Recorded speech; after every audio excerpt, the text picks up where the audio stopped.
வணக்கம். என்ன செய்தியை பார்க்க போறோம்னு கேட்டீங்கன்னா, பாஜக விஜய் கூட்டணி இறுதி முடிவை அறிவித்த அண்ணாமலை. என்ன முடிவுப்பா, கூட்டணியா கூட்டணி இல்லையா அப்படின்னு கேக்குறீங்களா? அதை தாங்க விரிவாகவே நம்ம அலச போறோம். அதற்கு முன்பாக நம்ம சேனலை இன்னும் நீங்க சப்ஸ்கிரைப் பண்ணவே இல்லையா அப்படின்னா சப்ஸ்கிரைப் பண்ணிக்கங்க, கொஞ்சம் சப்போர்ட் பண்ணுங்க. இப்போ அண்ணாமலை அவர்கள் நேத்து சைதாப்பேட்டை கோர்ட்ல போய் RS பாரதிக்கு எதிராக வழக்கு தொடுத்து விட்டு கூடவே TR பாலு மீதும் ஒரு வழக்கை தொடுத்துட்டு பத்திரிகையாளரை சந்தித்தாரு. இன்னைக்கு TR பாலு அவருடைய விஷயத்துல குறுக்கு விசாரணை இருக்கும் என்று எதிர்பார்த்தார்கள். ஆனா சைதாப்பேட்டை நீதிமன்றத்தில் RS பாரதி அவர்களும் வரலைங்க, அதே மாதிரி TR பாலு அவர்களும் ஆஜராகலைங்க. ரெண்டு பேரும் ஆஜராகாத காரணத்தினால அண்ணாமலை அவர்களை பொறுத்த வரைக்கும் மான நஷ்ட வழக்கை மட்டும் போட்டுட்டு திரும்பி வந்தாரு. வந்து RS பாரதியை பொறுத்த வரைக்கும் அரசியல் களத்துல யாரையாவது நாம அசிங்கப்படுத்தணும்னு வச்சுக்கோங்களேன், அவன் அரசியல் களத்துக்கே வரமாட்டான், விட்டுட்டு ஓடிடுவான். அப்படி இல்லையா திமுக பற்றி பேச மாட்டான், இல்லைன்னு வச்சுங்க RS பாரதி பற்றி பேச மாட்டான். அதனால கொச்சையா பேசுறது, அப்படி இல்லைன்னா உண்மைக்கு புறம்பாக பழிய தூக்கி போடுறது. இந்த பழி பாவத்துக்கு அஞ்சினவன் அரசியல் இருக்க மாட்டான் இல்லையா? ஏன்னா RS பாரதியை பொறுத்த வரைக்கும் ஆளுங்கட்சியில் இருக்கின்றாரு, பெரிய வழக்கறிஞர் அணி வச்சிருக்காங்க. அதனால RS பாரதி கிட்ட நிறைய பேர் மோதுறது கிடையாது. அதனாலேயே துணிச்சலா RS பாரதி அவர்களை பொறுத்த வரைக்கும் சேற்றை வாரி வீசிட்டு போயிட்டே இருக்கிறார். அதனால இதுக்கெல்லாம் முடிவு கட்டணும் என்பதற்காக நம்முடைய அண்ணாமலை அவர்களை பொறுத்த வரைக்கும் கள்ளக்குறிச்சியில விஷசாராயம் குடிச்சு இறந்தாங்க இல்லையா, அது தொடர்பாக கருத்து தெரிவிக்கின்ற பொழுது நம்முடைய அண்ணாமலையை பொறுத்த வரைக்கும் ஈரோடு கிழக்கு இடைத்தேர்தலுக்காக இந்த மாதிரி கொலை பண்ணி விட்டாரு, இந்த மரணத்துக்கு அவர் தான் காரணம் அப்படின்னு சொல்லிட்டாராம் RS பாரதி அவர்கள். வித்தது திமுக காரர், குடிச்சது பட்டியலினத்தை சார்ந்தவங்க. தமிழர்கள் உயிரிழந்திருக்கின்றார்கள். உயிரிழந்தவர்களை கூட முதலமைச்சர் போய் பார்க்கல. ஆனா இத மக்களிடையே கொண்டு போய் சேர்த்த அண்ணாமலை அவர்கள் தான் கொண்டுட்டார்னு RS பாரதி அவர்கள் திசை திருப்புகின்றாராம். நம்ம அண்ணாமலையை பொறுத்த வரைக்கும் அவர் தலைவராக இருக்கிற வரைக்கும் யார் மீதும் அவமதிப்பு வழக்கு போட்டதே கிடையாது. ஏன் இது வரைக்குமே அவமதிப்பு வழக்கு போட்டதே இல்லையா? முதல் முறையாக மான நஷ்ட வழக்க நம்முடைய RS பாரதி மீது போட்டிருக்காங்களாம். ஏன்னா இவருடைய பேச்சும் இவருடைய குற்றச்சாட்டும் இவருடைய அவதூறும் எல்லை இல்லாம போயிட்டே இருக்கலாம். அதனால யாராவது ஒருத்தர் இவருடைய அவதூறுகளுக்கு முடிவு கட்டணும் இல்லையா? அதற்காக அண்ணாமலை வந்து பாத்தீங்கன்னா சைதாப்பேட்டை நீதிமன்றத்தில் போய் RS பாரதி அவர்கள் மீது புகார் அளித்து இருக்கின்றார். அது விசாரணைக்கு வரும். அதே மாதிரி TR பாலு அவர்களை குறுக்கு விசாரணை செய்கின்ற பொழுது அண்ணாமலை அவர்கள் வாங்கின நிலம் தொடர்பாகவும் அவங்க மனைவி சம்பாதிக்கின்ற வருமானம் தொடர்பாகவும் அவதூறு பரப்பதனால என்னுடைய புகழுக்கும் என்னுடைய ஒழுக்கத்துக்கும் கண்ணியத்துக்கும் களங்கம் விளைவிக்கிற மாதிரி பேசுறதுனால நம்ம TR பாலு அவர்கள் மீது வந்து மான நஷ்ட வழக்கு ஒன்று சைதாப்பேட்டை நீதிமன்றத்தில் தாக்கல் பண்ணியிருக்கின்றார் அண்ணாமலை. அதை முடிச்சுட்டு தான் வந்தாருங்க. வருகின்ற பொழுது பல்வேறுபட்ட விஷயங்களை பகிர்ந்து கொண்டாரு. அதுல ஒண்ணுதான் நம்ம விஜய் கூட்டணி தொடர்பான விஷயங்கள். அவர் என்ன சொல்லியிருக்கான்றத நீங்க கேட்டு வாங்க. அண்ணா திரு விஜய் அவர்களை பொறுத்தவரை நான் ஏற்கனவே பலமுறை சொல்லி இருக்கின்றோம். அதிகாரப்பூர்வமாக இந்த கட்சியினுடைய தலைவர் அண்ணன் நயினார் நாகேந்திரன் அவர்கள் அதிகாரப்பூர்வமாக அது போன்ற பேச்சுவார்த்தை எதுவும் இல்லை என்று தொடர்ந்து சொல்லிக் கொண்டிருக்கின்றார்கள். என்னை பொறுத்தவரை ஒரு டீயும் காஃபியும் எப்பொழுதும் கலக்காது என்று சொல்லிக் கொண்டிருக்கின்றேன். காரணம் சித்தாந்தங்கள் வேறு. ஆனா இன்னைக்கு ஊடக நண்பர்கள் உங்களுடைய ஊகத்துல தான் பல இடத்துல எழுதுறீங்க. அதனால் நாங்கள் இன்னைக்கு வலிமையா இருக்கிறோம். தேசிய ஜனநாயக கூட்டணி, அனைத்து இந்திய அண்ணா திராவிட முன்னேற்ற கழகம் தலைமையிலான தேசிய ஜனநாயக கூட்டணி, இன்னைக்கு எங்களுடைய கூட்டணி வலுவாக இருக்கிறது. தேர்தலை சந்திப்பதற்கு தயாராக இருக்கின்றோம். ஒரு பெரும் வெற்றியும் பெறுவோம் என்கின்ற முழு நம்பிக்கை எங்களுக்கு இருக்கு. நம்முடைய அண்ணாமலை அவர்களுடைய சொன்ன விஷயத்த கடைசியிலிருந்து வருவோம் அப்படின்னு சொல்லிட்டு நான் ஆசைப்படுறேங்க. முதல்ல NDA கூட்டணியை பொறுத்த வரைக்கும் பலமா இருக்குது. அதனால கூட்டணி நமக்கு இப்போ தேவையில்லை. நாம விஜயை தேடி போக வேண்டிய அவசியம் இல்லை. நாம தனிப்பெரும்பான்மையுடன் வெற்றி பெறுவோம். இன்னைக்கு விஜய் கூட்டணி வேண்டும் என்று நாம தவம் இல்லை. இருக்கின்ற பலமே போதுமானது. ஒருவேளை விஜய் அவர்களை பொறுத்த வரைக்கும் தான் வெற்றி பெற மாட்டோம் என்று நினைத்தால் அவர்தான் கூட்டணிக்கு நாடி வரணுமே கண்டு விஜயை நாடி கூட்டணிக்கு போகின்ற அளவுக்கு நாம ஒன்னும் பலம் இல்லாம இல்லை. விஜயை எதிர்பார்த்து NDA வந்து பாத்தீங்கன்னா காத்து இல்லை. NDA கூட்டணி பலமாகத்தான் இருக்குது. நரேந்திர மோடி அவர்கள் இன்னைக்கு திருச்சி கூட்டத்தில் கலந்து கொள்ள போறார். அப்படி கலந்து கொள்கின்ற விஷயமாக ஒரு ட்வீட் போட்டிருந்தார். அந்த ட்வீட்ல என்ன சொல்லியிருந்தாருன்னு கேட்டீங்கன்னா, என்டிஏ கூட்டணி வலுப்பெறுகிறது. அதை பார்த்த உடனே முதல்வர் ஸ்டாலின் அவர்களுக்கு பயம் வருகிறது. பயத்துக்கான காரணம் என்னன்னு கேட்டீங்கன்னா, அவருடைய அரசாங்கமானது திறனற்று இருக்கிறது, நிர்வாக சீர்கேடுகள் இருக்கிறது, ஊழல்கள் இருக்கிறது, சட்ட ஒழுங்கை கெட்டு போய் இருக்கிறது, மக்களுடைய ஆதரவு என்டிஏவுக்கு பெருகி போய்விட்டது. அதை நம்முடைய முதலமைச்சரால் ஜீர்ணிக்க முடியல. அதனால தான் அவதூறு பரப்பி இருக்கின்றார்.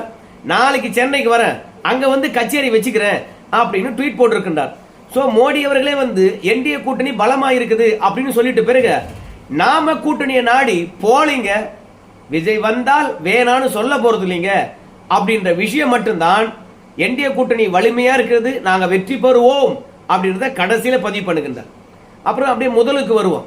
முதலாவதாக அவர் என்ன சொல்றான்னு கேட்டீங்கன்னா, என்டிஏ கூட்டணி விஜயுடன் பேச்சுவார்த்தை நடத்துகிறதா அப்படின்னு நயினார் நாகேந்திரன் கிட்ட சொல்லுகின்ற போது அது பொய், நாம கூட்டணி பேச்சுவார்த்தை நடத்தல அப்படின்னு தெளிவுபடுத்திட்டார். ஏன்னா உண்மைக்கு புறம்பாக பாஜகவுடன் விஜய் கூட்டணி பேசுகின்றார் என்று சொல்லுகின்ற போது ரெண்டு விதமான கருத்தியலானது பரவுகிறது. ஒன்னு, பாஜக கூட்டணி பலம் இல்லை, அவர் வந்தாதான் இந்த கூட்டணி வெற்றி பெறும் என்ற இமேஜ் ஒன்று இருக்கிறது. ரெண்டாவது, விஜயுடன் இவங்க போய் கூட்டணி பேசுகின்றார் என்றால் இந்த கூட்டணியில் இருக்கக்கூடிய தலைவர்களுக்கு மக்கள் செல்வாக்கு இல்லை, விஜயிடம் தான் மக்கள் செல்வாக்கு இருக்கிறது. அதனால இவங்கெல்லாம் பாத்தீங்கன்னா தலைமை பதவியை விட்டுட்டு விஜய்க்கு கீழாக கூட்டணியில போய் வேலை பார்க்க போறாங்க. ஏன்னா விஜயை பொறுத்த வரைக்கும் ஏற்கனவே அவங்க செயற்குழு பொதுக்குழுவில் ஒரு தீர்மானம் போட்டிருக்காங்க. என்ன தீர்மானம் என்று சொல்லுகின்ற போது, விஜய் தான் முதலமைச்சர் வேட்பாளர், அவருடைய தலைமையை ஏத்துக்கிட்டு யார் வேணாலும் கூட்டணிக்கு வரலாம். அதனால என்டிஏவில் இருக்கிறவங்க எடப்பாடி பழனிசாமி முதற்கொண்டு எல்லாருமே விஜயாவது முதலமைச்சராக்கலாம், ஆனா திமுக தோக்கடிக்கணும் அப்படின்ற கொள்கையில இறங்கி போயிருக்கிறாங்க அப்படின்னு சொல்லுகின்ற போது அதிமுக தலைமை மீது இருக்கக்கூடிய நம்பிக்கை காலியாகுது. அதே மாதிரி பாஜக மீது இருக்கக்கூடிய நம்பிக்கை காலியாகுது. அதனால நம்முடைய நயினார் நாகேந்திரன் அவர்களை பொறுத்த வரைக்கும் நாங்க கூட்டணி பேசவில்லை அப்படின்றத தெளிவுபடுத்துறார். அது மட்டுமல்ல, விஜய் பாஜக கூட்டணிக்கு வரணும் அப்படின்னு பாஜகவுடைய செய்தி தொடர்பாளர் இருந்தா ஏன் பிரசாத் இருந்தார்ல, அந்த பிரசாத் செய்தி தொடர்பாளர் பதிவில் இருந்து நம்முடைய நயினார் நாகேந்திரன் தூக்கிறார். ஏன்னு கேட்டீங்கன்னா, விஜய் பக்கம் போறோம், விஜய் கூட்டணிக்கு வரப்போறாரு அப்படின்னு சொல்லுவதே இந்த கூட்டணியை பலவீனப்படுத்துற மாதிரி இருக்கு. அதனால உண்மைக்கு புறமான விஷயங்களை அதிகாரப்பூர்வமான போஸ்டில் இருந்துகிட்டு பொய்யான தகவலை பரப்பக்கூடாது. ஏஎன்எஸ் பிரசாத்தை பொறுத்த வரைக்கும் செய்தி தொடர்பாளர், அவர் என்ன சொல்லியிருக்கணும்னு கேட்டீங்கன்னா, விஜய் கூட்டணிக்கு அழைத்தது மட்டுத்தோட நின்றுகிட்டு இருக்கணும். ஆனா அதை விட்டுட்டு ஆமா பேசுறாங்க அப்படின்னு சொன்னது அதிகாரப்பூர்வமா ஒரு செய்தி தொடர்பாளர் பாஜக பொய் சொல்றாருன்றது தெரிஞ்சு போடும். எப்படி தெரிஞ்சு போடும்? நாளைக்கு விஜய் அவர்கள் கூட்டணிக்கு வரலன்னு வச்சுக்கோங்களேன், அடா பேசுனாங்க அப்படின்னு சொன்னதும் பொய் தாங்க. சோ அவங்க கட்சியில் இருக்கிறவங்களை சமாதானப்படுத்துறதுக்கும் நம்ம தான் வெற்றி பெற போறோம் விஜய் வரார் என்று அவங்க தொண்டர்களை நிர்வாகி ஏமாத்துறதுக்கும் அந்த கட்சியுடைய செய்தி தொடர்பாலே பொய் சொல்லியிருந்தார்ப்பா அப்படின்னு பாஜக மேல் இருக்கக்கூடிய நம்பிக்கை தன்மை அத்துப்படும். அதனால ஏஎன்எஸ் பிரசாத் அவருடைய செய்தி தொடர்பாளர் பதவியே பாத்தீங்கன்னா நயினார் நாகேந்திரன் அவர்கள் பறிச்சிட்டார். இதோட விஜய் கூட்டணி பத்தி யாரும் வெளியே பேசாதீங்க அப்படின்னு சொல்லிவிட்டு, அதனால்தான் நயினார் நாகேந்திரன் சொன்ன விஷயத்தை அண்ணாமலை அவர்கள் அங்க போட்டு உடைக்கின்றார். கூட்டணி பேச்சுவார்த்தை போல நம்ம நயினார் நாகேந்திரன் தெளிவுபடுத்திட்டார், விட்டுணும் அப்படின்னு ரெண்டாவதா சொல்றேன். மூன்றாவது, காஃபியும் டீயும் ஒன்னாக முடியுங்களா? கொள்கை எதிரின்னு சொல்லிட்டாரு, எப்படிங்க கூட்டணி உருவாகும் அப்படின்னு அண்ணாமலை கேட்கிறார். சில பேர்லாம் என்ன சொல்லுவாங்க கேட்டீங்கன்னா, காப்பியும் டீயும் ஒன்னா ஊத்தி குடிச்சா எங்க நல்லா இல்லாத போவோம், ரெண்டுமே ஒரே பிரவுன் கலர் தான், குடிச்சுட்டு போக வேண்டியதுதான் அப்படின்னு சொல்லுவாங்க. ஆனால் டீயும் காப்பியும் தனித்தனியா குடிச்சு பழக்கப்பட்டவங்களுக்கு அது ஒன்னா ஊத்தி குடிச்சோம்னா அது நல்லா இருக்காது. அது மட்டும் கிடையாது, டீ ஒரு பக்கம் போகும், காபி ஒரு பக்கம் போகும், ரெண்டுத்தையும் வலுக்கட்டாயமாக ஒன்னா சேர்த்தணுமா. ஏன்னா விஜயை நம்பி இன்னைக்கு வந்திருக்கின்ற வாக்காளர் அத்தனை பேரும் சிறுபான்மையராக இருக்கலாம், இல்ல விஜய்க்காகவே வந்திருக்கலாம். திடீர்னு என்டிஏ கூட்டணியில வந்தான்னு வச்சுக்கலாம், என்டிஏ கூட்டணியை முழுமையா அவங்க ஏத்துக்கொள்ள மாட்டாங்க. அப்படி ஏத்துக்கொள்ளாதவங்க என்ன பண்ணுவாங்க, மீண்டும் விஜயை விட்டு திமுக பக்கம் ஓடுவாங்க. திமுகவுடைய ஆதரவு வாக்குகளை தான் விஜய் அவர்கள் பிரிக்கிறார். இப்போ விஜய் அவர்கள் என்டிஏ கூட்டணிக்கு வந்தாருன்னா அந்த திமுகவுடைய ஆதரவு வாக்குகள் மீண்டும் அங்க போகும். அதன் காரணமாக திமுக பலம் பெறும். அதனால விஜய் அவர்களை பொறுத்த வரைக்கும் என்டிஏ கூட்டணிக்கு வந்து வளம் சேர்ப்பதை விட அது எதிர்மறையான விளைவுகளை தந்துருச்சுன்னா, அதனாலதான் அண்ணாமலை சொல்றாரு, பாலும் டீயும் ஒன்னாகலாம், பாலும் காப்பியும் ஒன்னாகலாம், சர்க்கரையும் தண்ணியும் ஒன்னாகலாம், ஆனா டீயும் காப்பியும் ஒன்னாக முடியாது. கொள்கை எதிரி என்று சொல்லிட்ட பிறகு நம்ம விஜய் அவர்களை பொறுத்த வரைக்கும் அதிமுக பாஜக கூட்டணியில் வந்தாருன்னா அது அந்த அளவுக்கு நல்லா இருக்காது, பொருந்தா கூட்டணியா இருக்கும். பொருந்தா கூட்டணி பெரிய பலனை தருமான்னு கேட்டீங்கன்னா பெரிய பலனை தராது. அதனால டீ காபி உதாரணத்தை அண்ணாமலை அவர்கள் சொன்னாரு, இதுதான் ஃபைனல், இதுக்கு மேலேயும் விஜய் அவர்கள் கூட்டணிக்கு வருவாரு அப்படின்னு யாராவது முட்டு கொடுத்தீங்கன்னா அது ரொம்ப தப்பு அப்படின்றத அழுத்தம் திருத்தமாக நம்ம அண்ணாமலை அவர்கள் வந்து சொல்றாரு. ஏன்பா கொள்கை மாறி திமுக பாஜக கூட்டணி வைக்கலையா அப்படின்னு சொல்லும் போது அதுக்கு தான் வந்து அண்ணாமலை சொல்றாரு, சர்க்கரையும் தண்ணியும் ஒன்னாகலாம், வெவ்வேறு தன்மை கொண்டது, ஆனா டீயும் காப்பியும் ஒன்னாகுமா? அதனால நம்ம விஜய் அவர்களை பொறுத்த வரைக்கும் கிறிஸ்துவர் சிறுபான்மையர், பாஜக பொறுத்த வரைக்கும் நடுநிலையானது, இந்த பக்கமும் இல்ல அந்த பக்கமும் இல்ல. இந்துத்துவா கொள்கைன்னு சொல்லுவாங்க, ஆனா ஆர்எஸ்எஸ் காரங்களுக்கு தான் இந்துத்துவா கொள்கை, பாஜகவுக்கு இந்துத்துவா கொள்கை கிடையாது. அதனால கிறிஸ்துவர்களையும் இழிவுபடுத்த மாட்டாங்க, இஸ்லாமியர்களும் இழிவுபடுத்த மாட்டாங்க. பாஜக பொறுத்த வரைக்கும் ஒரு மதத்துக்கான கட்சி கிடையாது. ஒரு மதத்துக்கான கட்சியா இருந்தா இந்தியா முழுவதும் 18 மாநிலங்கள்ல பாஜகவால ஆள முடியாது. தமிழ்நாட்டில் இந்துத்துவா கட்சியாக சித்தரிக்கின்றார்கள், இஸ்லாமியர்களுக்கு எதிரியாக சித்தரிக்கின்றார்கள். ஏன்னா வாக்கு வங்கி அரசியல். ரெண்டாவது, மோடியை பார்த்து தமிழகத்தில் இருக்கக்கூடிய சிறுபான்மையர்கள் பயப்படுறாங்க. பிற மாநிலத்தில் இருக்கிறவங்க பாஜக பார்த்து பயப்படல சிறுபான்மையர். அதனால மற்ற மாநிலங்கள்ல பாஜகவா எல்லா கட்சி போலதான். இப்ப அகிலேஷ் யாதவ் இருக்காரு, மத சார்பற்றவர் சொல்லுவாரு, அவர்லாம் கோயிலுக்கே போறது இல்லையா, சாமி வணங்குறது இல்லையா, சனாதனத்தை பின்பற்றது இல்லையா? அதனால தேர்தலுக்காக நடிக்கக்கூடியவங்களை விட எப்போதும் ஒரே மாதிரி இருக்கக்கூடிய பாஜக மீது மற்ற மாநிலத்தில் நம்பிக்கை வைக்கிறாங்க. ஆனா விஜயை பொறுத்த வரைக்கும் அவரை சுத்தி இருக்கவங்க அத்தனை பேருமே சரி சிறுபான்மையர்கள் தான். விஜயை இழக்குவதும் சிறுபான்மையர்கள் தான். அதனால மத அடிப்படைவாதிகள் தங்களுடைய இச்சையை தீர்த்து கொள்வதற்காக விஜய் அவர்கள் வந்து பாத்தீங்கன்னா என்டிஏ கூட்டணிக்குள்ள வராம தடுத்துருவாங்க. இது அண்ணாமலை மட்டும் சொல்லல, நம்முடைய கோலாகல சீனிவாஸ் அவர்களும் சொல்றாரு. விஜயை பொறுத்த வரைக்கும் பவன் கல்யாண் கிட்ட போன் பண்ணி பேசியிருக்கிறார். பவன் கல்யாண் வந்து பாத்தீங்கன்னா விஜய் கிட்ட பேசல, விஜய் தான் பவன் கல்யாண் கிட்ட பேசியிருக்கிறார். என்னென்ன பிரச்சனை இருக்குது, அரசியல் கட்சி தொடங்கினா உங்களுடைய அனுபவங்களை சொல்லுங்க அப்படின்னு பவன் கல்யாண் கிட்ட விஜயே போய் கேட்டிருக்காரு. அப்படி கேட்டதுக்கு தான் பவன் கல்யாண் பொறுத்த வரைக்கும் எல்லா விஷயத்தையும் புட்டு புட்டு வச்சிருக்கின்றார். ரெண்டாவது, ஜெகன்மோகன் ரெட்டி அவர்களுடைய வீட்டு கல்யாணம்.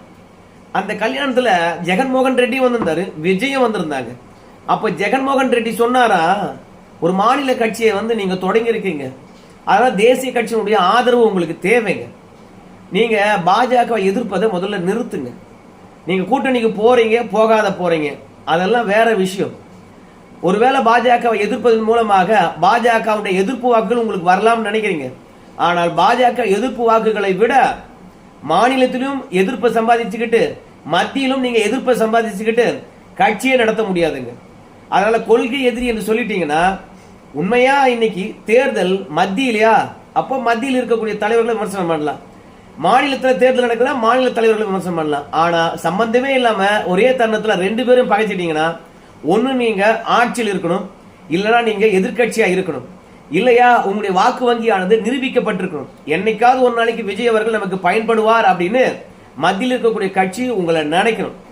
அப்படி இல்லாம புதுசா கட்சி தொடங்கி நீங்க ரெண்டு பேரையும் சகட்டு மேனிக்கு விமர்சனம் பண்ணீங்கன்னா ஆபத்துல சிக்கிங்க அப்படின்னு சொன்னாங்களாம். அதனால கொள்கை என்பது உங்களுக்கு வெவ்வேறா இருக்கலாம், ஆனால் அரசியல் கள நிலவரம் என்பது வெவ்வேறானவை.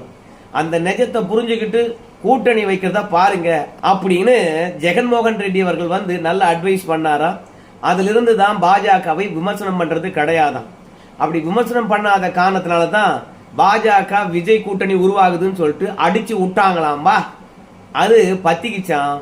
ஆனால் இப்படியே விஜய் கூட்டணிக்கு வராரு விஜய் கூட்டணிக்கு வராரு அப்படின்னு சொல்லிக்கிற போது என்டிஏ கூட்டணி பலவீனமா இருப்பது போலவே தெரியும். திமுகவை எதிர்க்க கூட பலம் கூட கிடையாது அப்படின்றத திமுக போட்டு பொழந்துடும்.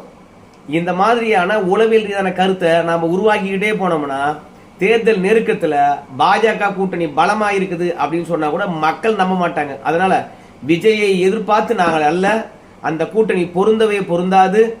ஏன்னு கேட்டீங்கன்னா விஜயுடன் மத சுயநலவாதிகள் சூழ்ந்து இருக்கின்றார்கள். அவர்கள் பாத்தீங்கன்னா விஜயை பயன்படுத்தி கொள்ளுகின்றார்கள். சோ மத அடிப்படைவாதிகள் இருந்து பிரிந்து கல யதார்த்தம் என்ன என்பதை தெரிந்து கொண்டால் மட்டும்தான் அந்த கூட்டணி உருவாகும். அப்பதான் கொள்கை வேற, தேர்தல் அரசியல் வேற. கொள்கையை சமரசம் பண்ணிக்கொண்டு நம்ம தேர்தல் அரசியல்ல போகிறோம். ஆனா கொள்கை எங்க தூக்கி பிடிக்குமோ அங்க தூக்கி பிடிக்கணும் அப்படின்ற விஷயம் அவருக்கு புரியும்.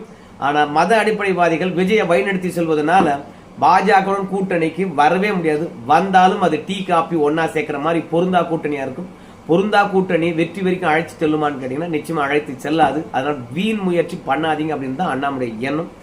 சோ மொத்தத்துல அண்ணாமலை சொன்னது எனக்கு தெரிந்து பாஜக விஜய் கூட்டணியுடைய இறுதி வடிவம் என்று நினைக்கின்றேன். ஏன்னா நேற்று முழுவதுமே அண்ணாமலை சொன்ன கருத்துக்களை நிறைய ஊடகவியலாளர்கள் அலசினார்கள்.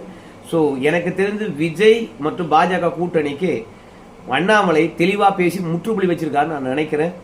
விஜய் அவர்கள் வரவும் மாட்டாரு. அதனால பாஜகவும் கூட்டணி பேச போகாது, விஜயும் வரமாட்டார் என்பது இறுதியாகிறது. ஆனா சமூக வலைத்தளத்துல 2 நாளா ஒரு செய்தி போயிட்டு இருக்குது. அது எந்த அளவுக்கு உண்மை என்பதை பற்றி நீங்க சொல்லுங்க. நம்முடைய அந்தியூரா இருக்கலாம், பெருந்துறையா இருக்கலாம், மேட்டூரா இருக்கலாம், ஈரோடா இருக்கலாம், பிரச்சாரம் பண்ணுகின்ற போதெல்லாம் எடப்பாடி பழனிசாமி பாஜக பற்றி பேசுறாரு, என்டிஏ கூட்டணி பற்றி பேசுறாரு. ஆனா அந்த பொதுக்கூட்டங்கள்ல பாஜக கொடி இல்லையா, பாஜக தொண்டர்கள் கலந்து கொள்ளலையா. தொடர்ச்சியாக 2 நாள் பிரச்சாரம் பண்ணாரு, வாகன பிரச்சாரம். அந்த 2 நாள் பிரச்சாரத்துல பாஜகவினர் ஏன் கலந்துக்கல, பாஜக கொடி ஏன் அங்க காணப்படல. கொங்கு மண்டலம் பாஜகவுடைய கோட்டை என்று சொல்கின்ற போது அந்த கொங்கு மண்டலத்தில் பிரச்சாரம் செய்கின்ற எடப்பாடி பழனிசாமி அங்கே பாஜகவினர் எங்க போனாங்க, பாஜக கொடி எங்க போச்சு, மற்ற கட்சி கொடியெல்லாம் இருந்தது அப்படின்னு கேட்கிறாங்க. ஏதாவது எடப்பாடி பழனிசாமி உள்ளடி வேலையில இறங்கியிருக்கிறாரு என்ற கேள்வியும் கேட்கிறாங்க. இது எந்த அளவுக்கு உண்மை? உங்க கருத்தை சொல்லுங்க. நன்றி.